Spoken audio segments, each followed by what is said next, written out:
Welcome back to the Mold Show, everybody. Today we have not one, but two special guests. We have Mark and Steve Levy. Steve is a seasoned environmental consultant with over 2 decades of experience specializing in mold inspections, indoor air quality, and environmental assessments for sensitive individuals. He has conducted more than 7,500 investigations, providing expert insight into complex environmental issues. Steve is also the author of If These Walls Could Talk, and I can't say enough about that book. It does a deep dive into what we do and why, provides great background on that. It's a practical guide for homeowners and professionals on identifying, preventing, and addressing mold and indoor contaminants. Since retiring from field inspections, Steve has obtained his real estate license and is now building the brand of the Healthy Home Realtor, combining his environmental expertise with a commitment to helping clients buy and sell healthier homes. Mark is also an indoor environmental consultant with over 2 decades of experience specializing in mold detection, microbial contamination, and health-focused environmental assessments. He's best known as the founder of The Mold Guy and built his reputation by helping over 10,000 clients, most of which were hypersensitive individuals with chronic, complex health issues. Mark is a trusted consultant in both residential and litigation work.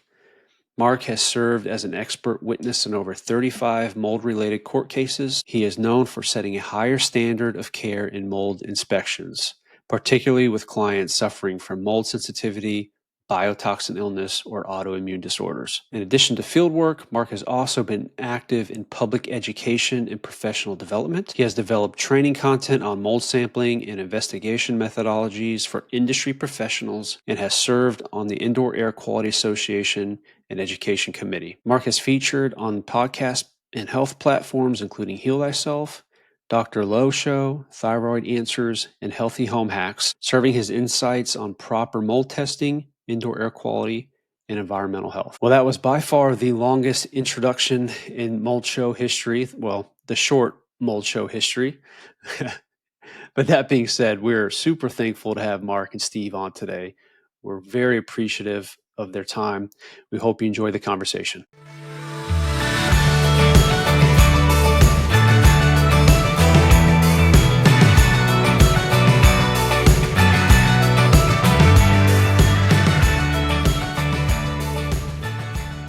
Welcome back to the Mold Show. I am your host, Adam Horn, and as always, I'm joined by my co-host, Sean McGrath. And today we got two special guests, Steve and Mark Levy, right? Levy? Yes. Right, yeah. Levy, all right. You know, sometimes people can pronounce the names a little bit differently, but welcome, guys. Welcome to the Mold Show. Well, thank you for having us. We're so grateful to have the opportunity to sit down and talk with both of you and, kind of share some of the things that we've done over the years. Yeah, I'm excited. I'm excited to have you both. Sorry, Mark, to cut you off, but two guys I have a lot of respect for. You've challenged both me and Al over the years with our business and challenged us in ways that better helped people. So excited to have you guys on and pick your brains. Oh, yeah. I have to say as well that I'm very appreciative to have the opportunity to join you guys today. I'm really impressed what you guys have done. And, it's really a very important type of topic that needs to be discussed. Awareness about mold is, in my opinion, very, very important. And whatever we can do to just reach out and provide awareness to people, that's one of the goals that we have, both myself and Steve, is to really be true advocates in this area of our business. I'd like to know, how did you guys get into the mold industry? Like, what was your background and what led you down the path that is mold? The whole origin of how it all started actually started with me. Both Mark and I, we were in the corporate world. We were enormously successful in the corporate world. We actually left the corporate world, and I had a friend of mine who was in the environmental space. He had introduced it to me and actually grew into really liking it. And so I had started to shadow him and learn a little bit about the business. And then for me, it was all about education back in the early days. And I did as much as I could to really understand the space, to understand mold and whatnot. And so I did a lot of courses. It was a radical for Mark and I, it was a radical, just new thing for us. We radically reinvented ourselves, and that sometimes you have to do as you're getting into a new business. But I tell you, one of the things that actually changed the trajectory of our business, because we were doing it for many, many years. I had gotten a call from a doctor who had gotten one of my reports, and this doctor wanted to talk to me because very impressed with the report that we did, and the depth of the inspection. And through this doctor, I was able to learn a lot about mold, its effects on the body, and how it can impact people's health. And from that point on, and I met with this doctor. She invited me to go into her office in New York City. At the time, I spent 3 hours with her. And like I said, I learned more about mold and what it can do to people from an adverse health perspective in that 3 hour time span that I did in the years that I was working in the field. And so we actually changed the trajectory of our business. Mark and I decided to attend environmental conferences that doctors were going to, and from there it just kind of grew and really grew into something special. The early days, and Mark could probably allude to some of the conversations we had with doctors as we were at these conferences. It was really quite interesting how they thought we were doctors, but when we told them we weren't, it was how everything started to take off. Yeah. Yeah, it's it's been a really long road in terms of really understanding this business. As Steve said, we've had an amazing career. We were in the telecommunications industry for many, many years, and we had high positions. So we had a lot of people that were reporting to us, very big responsibilities. And then you may or may not be aware of this, but the industry imploded. That's when Steve was actually looking to see other options that were out there, and he ran across a friend of his that was actually doing mold inspections. And Steve was so intrigued. He started to basically take a bunch of certification courses. And then one day he figured out how to get a client. And I said, wow, Steve, you figured out how to make money in the mold business. And so actually that's how we started. Steve was the one that got into it before myself, and he had a company that he started on the East Coast. I'm actually on the West Coast. I started a company called The Mold Guy, and I've been in this business for over 20 years. And it's interesting because when we first got into the business, not really knowing anything about mold, the most important thing for us, because we learned this from corporate America, was education. Really trying to understand this business and really get ourselves aligned with people that can mentor us. And that's exactly what we did. We found mentors in our business. We did it through various associations like the IAQA. We started to go to many of their chapters in the early days. We found out the key people that were the teachers, and those are the guys that we kind of like aligned ourselves to. And then as we started to really move on in our business, we were your really more typical mold inspection company. We'd go out and we'd look for particular mold issues. And, many times you'll still see a lot of companies today that are what I would classify as your typical mold inspection company. But what we started to notice early on is that many of the clients that we were dealing with were people that had illnesses, but I'm not talking about people that had like allergies or watery eyes or headaches or certain types of symptoms that would be allergenic. I'm talking about people that had deep rooted issues that were neurological, that had major effects on their body that was debilitating. And Steve and he had went and talked to this doctor, so he had a little bit of a sense of what mold and the issues of toxins were doing to people.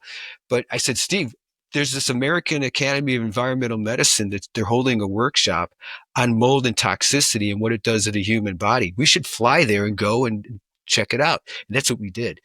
We were there, and there was 120 doctors that were sitting in this room, and we were blown away at the information that was being presented to us as far as how mold and its toxins actually impact people neurologically.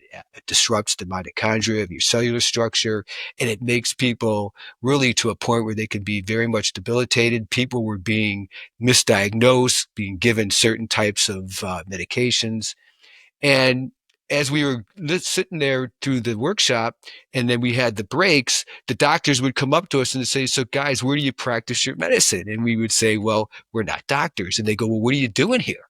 And we explain to them that we have mold inspection companies, and what we do is that we go in and we do very comprehensive inspections to help people understand if there's any kind of mold or certain toxins that are in their environment and how it might be impacting their home. And they said, "Wow, we need you guys." And we said, "Exactly. That's why we're here, to bridge the field with the medical community." And Right. that's where Steve was talking about the trajectory and how our business took off.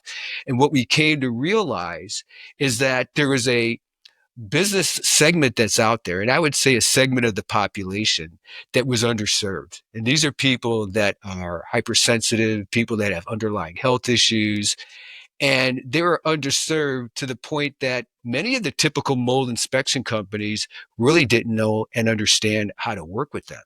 And they didn't really understand how to effectively and, more importantly, really provide them with the type of data and information to take care of what was going on, to determine if their home was making them sick, and then how to use that data to really kind of cross-reference with their doctors. And this is one of the things that we actually had developed along the way, is that my brother and I, we actually created an entire methodology in terms of, number one, how do you approach a home when you have hypersensitivity and underlying health issues, or maybe even mysterious illnesses, which many people to this day, as you guys know, they have mysterious illnesses and they don't know why.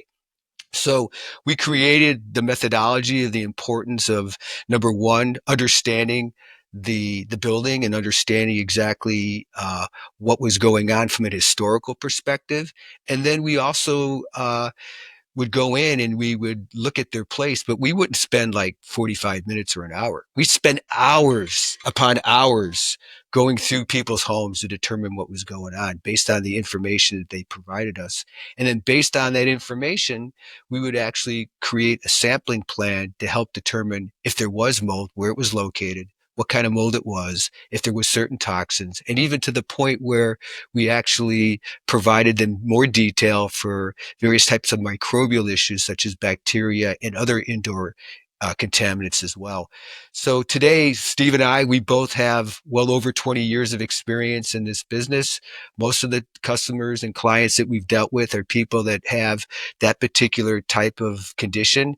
And we just feel that this has been a very rewarding place for us to be.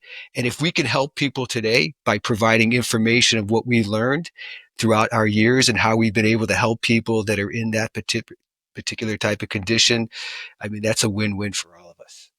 And just to add to what Mark is saying, one of the things that we quickly became was disruptors, because Mark talked about how we were fairly generic in the early days in our approach, and we decided to make this complete shift in going in and doing a very, very thorough deep dive into people's homes. And that kind of upset the old guard. One of the things, and I still think it's a huge issue today and a big challenge, is that education when dealing with people who have hypersensitivity or mysterious illnesses that could be linked back to their home. They just don't really have a thorough understanding of the right way of going in and assessing people's homes. A lot of times people will be hiring consultants that just go in and take a couple of air samples, do an outside baseline, compare indoor to outdoor. If it's similar, they'll say that it's a normal ecology, and really, unfortunately, lead these people down a very, very dangerous path of a false sense of security. And as Mark had alluded to, we would go in and we'd be in there for hours, and we're looking for anything that would represent a potential issue, a small stain, dot, rust, because we know inevitably that may represent just the tip of the iceberg, and what could be harboring behind ceiling and wall cavities could be extensive. And that's where we would go in behind some of these consultants. And even after remediation was done, and we wouldn't just find mild problems, we'd find very, very significant issues that were actually missed. And that kind of upset a lot of the old guard, because we were going in and showing that they weren't doing the kind of assessment that was going to really give people an understanding of what needed to be done in a thorough basis within their home. And it still is a challenge today, because there are still people who are, I call them the old guard, who have a certain way and mentality of doing things that I believe, unfortunately, is leading a lot of people down a very, very dangerous path of a false sense of security. And looking at what Mark and I, and I'll include you too, Sean, because you follow a lot of what we do, saying that we're kind of over the top. And my response to that is that we're really not over the top. We're exactly where we need to be to really meet the needs of a population of people who have, as Mark alluded to, very unfortunately been a lot of times misdiagnosed, misunderstood, and just thought of as being just crazy. And a lot of these people are not. They truly have issues within their home. And we're not doctors. We don't claim to be medical authority. We've gone to a lot of different conferences, so we do have a very good grasp of how mold and microbials can affect people. We're there to diagnose the home and come up with a sampling strategy that gives people an understanding of what's going on in the home. We're there to define and build a story of what's going on within the home. And based upon the sampling results, that could be used to match up to clinical types of tests that they've done, and let the doctor decide if that link is really what's causing Right. health issues that are going on within their body. Yeah, that makes a lot of sense. It's interesting because I've had a different path to this industry. As you guys know, I'm a remediator, but it's been about 20 years for me too. And my journey started on the insurance side. I was an insurance adjuster, and so it went from something we never talked about. It was all water damage focused, to to seeing limits on policies pop up all of a sudden because restoration companies were going in and doing quote unquote remediation projects in buildings. And at the time, the insurance industry had no language really in the policies, definitely no caps in regards to coverages. And so, we got a little bit of maybe baseline education in regards to what remediation even was at the time. I think we sat maybe with some engineers locally to get some continuing education. But at the time, there was no licensure in the state, and you had, from carpet cleaning companies to the large mega restoration companies jumping in and doing all this work. So that was my first introduction into the industry, although I'd been in water damaged buildings for 10 years, and where the focus was on drying and dry out mitigation versus remediation. The first time I ever heard about testing was, I think, in one of those engineering meetings. They had an industrial hygienist, and that was who was responsible for going in and looking at the building environmentally. I didn't even know of the world of assessment or anything like that until years later. So it's definitely interesting.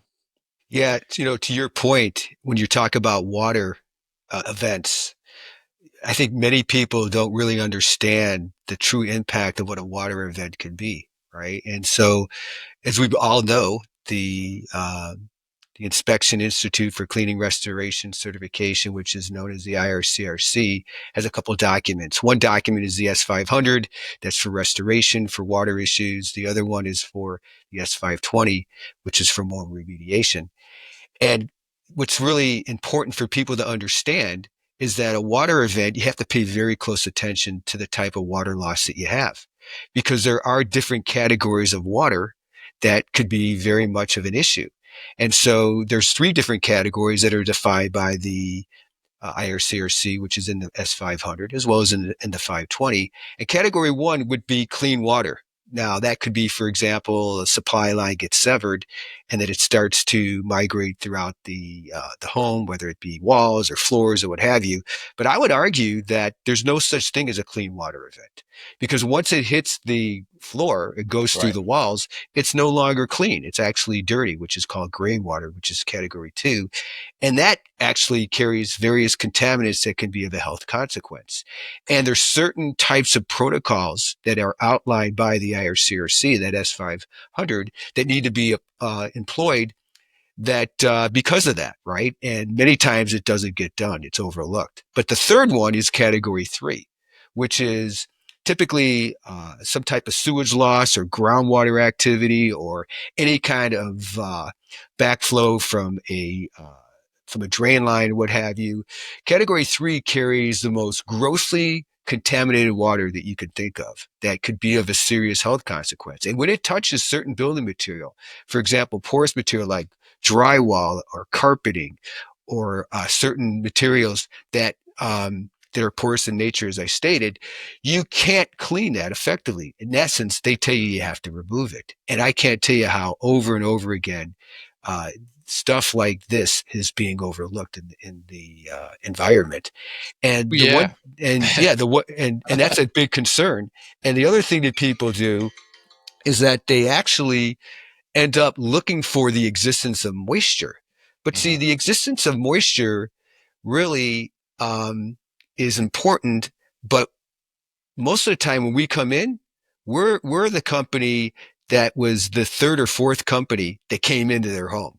And there's no issues with any kind of existence of moisture the majority of the time. It's actually historical things that we're looking for. So that's where Steve talked about. We look for areas of where these particular events occurred, where it originated from, where it migrated to. We look for staining, paint peeling, buckling, separation of building material. As he stated, even the most, what I call superficial type of blemish, as I'll call it, is really something that you want to look at because it could be the tip of the iceberg. Yeah, but this is a forensic thing you're talking about here, right? The crime was committed weeks ago. And so the conditions of the crime scene are way different by the time you get in there. Sorry, I've been watching some true crime show with my wife. So for some reason, my brain went there. But what you're describing is exactly that. Like, you guys are you're looking for what's left over. And so your moisture meter isn't going to read off the charts necessarily. Your thermal camera isn't going to necessarily show the moisture in the materials anymore. Doesn't mean it didn't happen, though. Yeah, that's a great point. But you know what's really crazy, Adam? It's not just weeks, it's years. Right. Years. Because when people go into certain homes, what they find out, or they may not be aware of it at the time, but what they find out when they start to become symptomatic, something's going on in the home that they're not even aware of. Could have been a cover up, could have been whatever, some type of renovation makeover. But what we find most of the time is that there's things that are hiding behind walls. Because when you're dealing with a mold problem, mold is very insidious. It's very, very difficult to be able to try to identify, as Sean and Steve will tell you, as we go out there and we look in our inspections. And one of the things that we always want to understand in historical issues, sometimes people know the history of it. Sometimes people don't. And if you're in a home that's decades old, I could guarantee you, unless it's been disclosed to you, there's going to be things that you've inherited that have taken place years ago that could be impacting your home. And that's what we look for. We look for those historical things that could be impacting the home, because a home is a living, breathing system. So through air movement, through various types of vibrations and so forth, you're going to have these contaminants that are going to shift and migrate throughout the home, get into the living space, and that's where people start to end up becoming exposed. And so my point is that the water event itself sometimes could be very misleading to the point where, it's only water. All I need to do is just dry it out and everything's going to be okay. That's what typically people do, is that they see a water event. They try to get towels or whatever and dry it up as much as they can. The problem with that is that you can't tell whether a building material like drywall from the touch of it is wet or not. because there's certain moisture levels that are there that from the touch, you're not going to know that. And at the end of the day, it could be creating a mold problem several days later, or it could have biologicals like contaminants such as bacteria, which, by the way, the true primary colonizer in a water event is not mold. It's actually bacteria. Mm-hmm. Bacteria can grow within hours. And as it does, it actually starts to create a indoor air quality problem. So that's why when we go into these homes, we're looking at what's the category of the water event? What's the age of the building? Where's this water originated from? Where's it migrated to? Because as the water actually migrates to a dirty building, it changes its category and impact of the type of water that it is. Same thing with the age of a building. It changes the impact of whether it be a 1 versus whether it be a 3. And so those are the things that people are not aware of. And when you have a water event, it's so, so important to understand that category and do whatever you can to dry it up as quickly as possible. But it doesn't hurt to bring in a professional to get a second opinion that it was dried appropriately. So something that completely changed my mindset years ago, Mark, is, and you may say, Sean, I completely made that up. I don't even know what you're talking about. But we were at a conference and you made the comment, when we're out on inspection, we're looking for, just like you said, the slight staining, buckling, even a little bit of mold growth can be a symptom, right? A symptom of a bigger problem. And that's when things kind of flipped for me. That's when I really started finding bigger issues, because those little signs and symptoms can be bigger issues. The house is trying to tell you there's a problem here, right? There's a moisture issue here. And Adam, I sent you a video today that was a perfect example of that ceiling in a garage that I sent you. Just a little bit of staining and mold growth on the ceiling, but there was already an access created for me. And when I got up in there, entire subfloor completely water damaged, mold growing from it. There's a shower right up above it. So just to piggyback off your point, you have to take those things seriously and further investigate, test. Absolutely. Yeah, I think very, very good what's point. interesting is especially when people are in the sales transaction process, they may hire a home inspector who may have some small foundation of understanding of mold and whatnot, and they'll go through, and a lot of them actually dismiss or minimize what you just said, Sean. That stain, that dye, it's dried, it's not a big deal. Or, and I don't know where a lot of them come up with this, but it's benign. And I don't understand where that comes from. Again, everything is about an educational issue when it comes to mold. Any mold could be an issue, and that's why testing is so very, very important. We'll probably at some point segue into how we test, why we test, and how we're able to link certain kinds of situations that people might be dealing with from a health perspective to their home. But the reality is that when you're looking at a home, if you're going in and you smell a musty smell, you see some things that don't appear to be what it should. Those are red flags that should never be dismissed or minimized. And further evaluation and inspection of those areas by a very, very, in my opinion, experienced inspector should be employed to kind of find out what the depth is and whether or not further assessment and remediation is something that needs to be done. Steve, that's such a great point that you bring up. And, one of the things, especially if you're on a transaction deal and you're looking to buy a home, but, even if you're looking to rent a place, you want to be very careful about what you're renting or what you're buying as well. And so there's so many different things that you want to look for. The number one thing that Steve says is that, use your senses. And so if you see something, you got to be more inquisitive about what is that. But if you smell something, there's definitely a problem. That musty, kind of earthy type of smell. But here's another thing too that people are not aware of. And that is that when you have really strong fragrance, that's a red flag, because something is actually being covered up. And what I found over and over again is that many times when there is a strong fragrant smell, there's been some type of mold issue that's been going on within the home. I can't tell you how many times when we open up the registers in terms of the returns in some of the HVAC systems, how many times we found these fragrant type of products that were in there just being really used to shift through and actually create that smell throughout the home. I saw it today. They had dryer sheets on the supplies, actually, trying to blow out some of that fragrance from the dryer sheets. They get very creative, don't they? Yeah.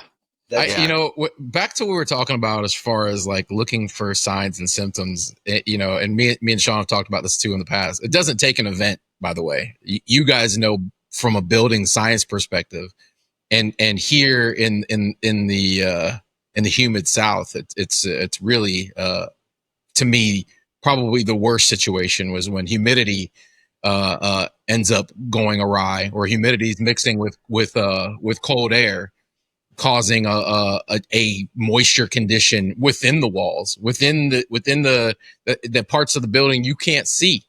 You know, unless you have a drone or some type of tiny microscopic crawling camera that you can get into areas. And so ignoring the small thing. And when you guys were describing, you know, it's just a little bit of mold. And of course, on a regular daily basis, I know, because we tear these walls out, kitchens out, bathrooms out, ceilings out, that you may not see anything. And then, you know, all of a sudden you're chasing damage from one wall to the next wall to the next wall.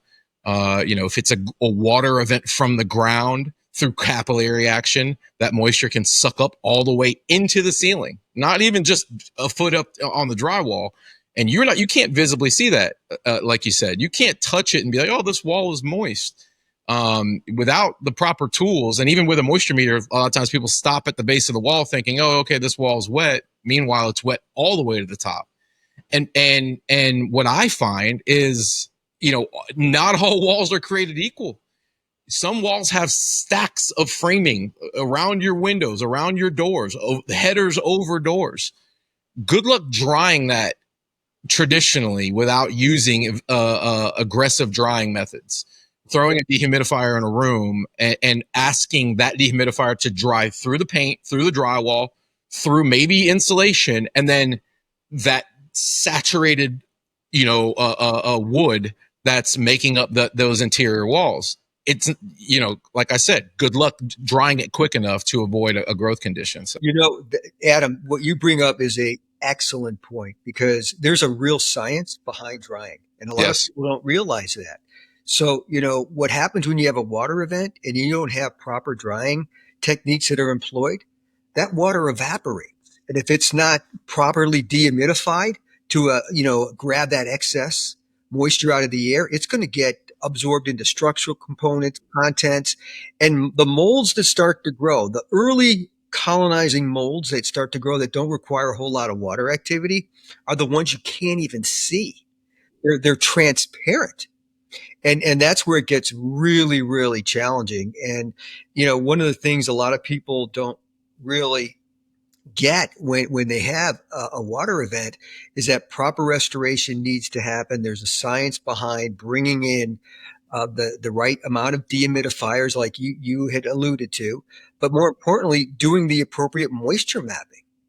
Sometimes the moisture mapping's not done. They'll throw a couple of dehumidifiers in there. They don't properly dry it out.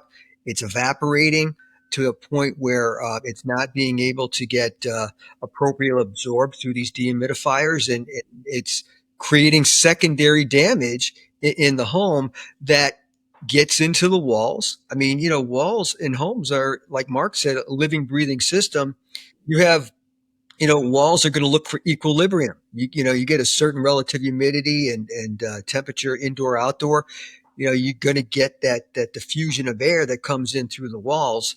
And if you don't have proper, you know, science behind these drying techniques, it's going to get into the building envelope and create a lot of damage that many times you can't even see. Right. And that can be a real issue. But yeah, no, that's a really, really good point that you bring up, Adam. Steve, for some reason, when you said, you know, within the first few hours, you know, it's molds you can't see. We've all left that T-shirt outside, that towel, you know, wet in the laundry room, laying on the counter. It doesn't take 48 to 72 hours for that thing to start to smell. to get that musky odor. You can't see it. There's no visible mold growth on it, but we all know that something's fermenting, and ultimately you've got to, the process is starting in that material. And I feel like the same thing could apply to any material.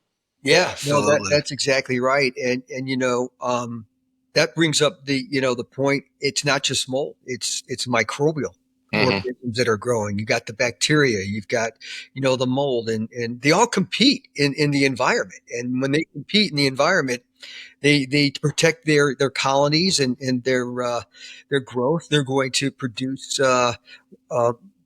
these technologies that they call mycotoxins or endotoxin or whatever to protect it.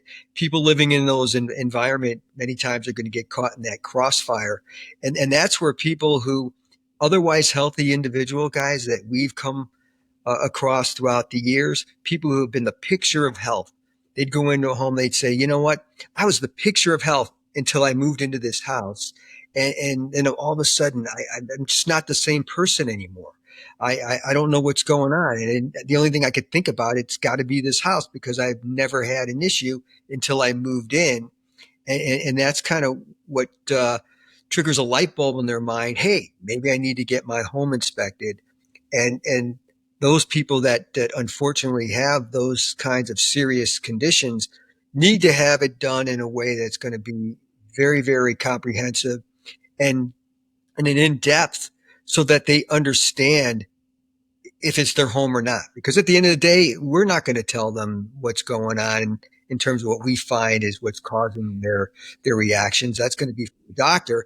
But what we want to be able to do is provide them with a set of data that they can use to make informed decisions on and to consult with their doctor about what the best next steps need to be for them clinically. And then, what we've developed through our process is everything is about reducing the load burden exponentially because you guys, at the end of the day, mold's everywhere. You're never going to be in a mold-free environment. It's absolutely impossible. It's always there.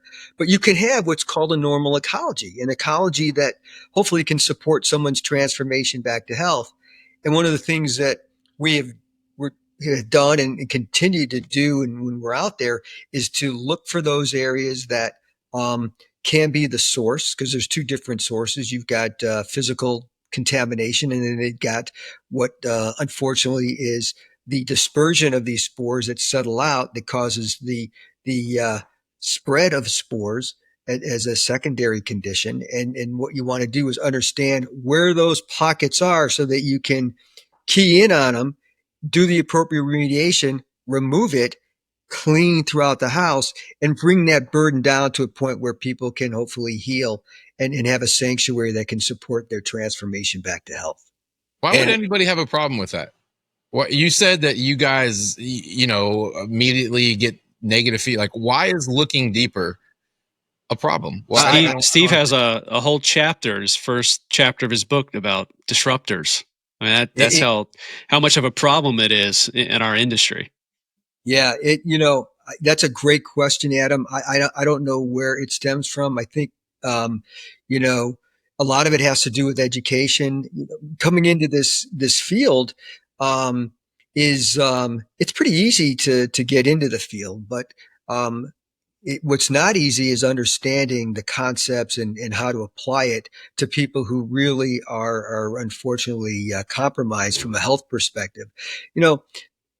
Anybody in the mold business, there are people that are suited for different kinds of mold projects. I mean, if you have, for example, somebody who may think they might have a little bit of a mold problem, there's no health issues. Hey, listen, there are people that are, in my opinion, perfect for that kind of project. But then when there's somebody who has really issues from a medical perspective that unfortunately needs a deeper, really solid understanding of where things are, how it could impact the home and potentially impact their health, that requires an incredible understanding and education of what needs to be done and how to do it and what to test for to be able to give people the blueprint to really help them for next steps. All right. Unfortunately, that's all the time we have with Mark and Steve today. I encourage you to tune in again next week, or our next episode, I should say, as we continue our conversation with Mark and Steve. If you have any questions, you can find us at our businesses, which will be listed in the description below. And don't forget to follow us on Instagram at The Mold Show. Thanks again for listening to The Mold Show. We'll see you next time. The content in this podcast should not be taken as medical advice. While our goal is to educate, the hosts are not medical professionals, and the opinions expressed are their own. For any health concerns or questions about mold exposure and its effects, please seek the advice of a qualified healthcare provider.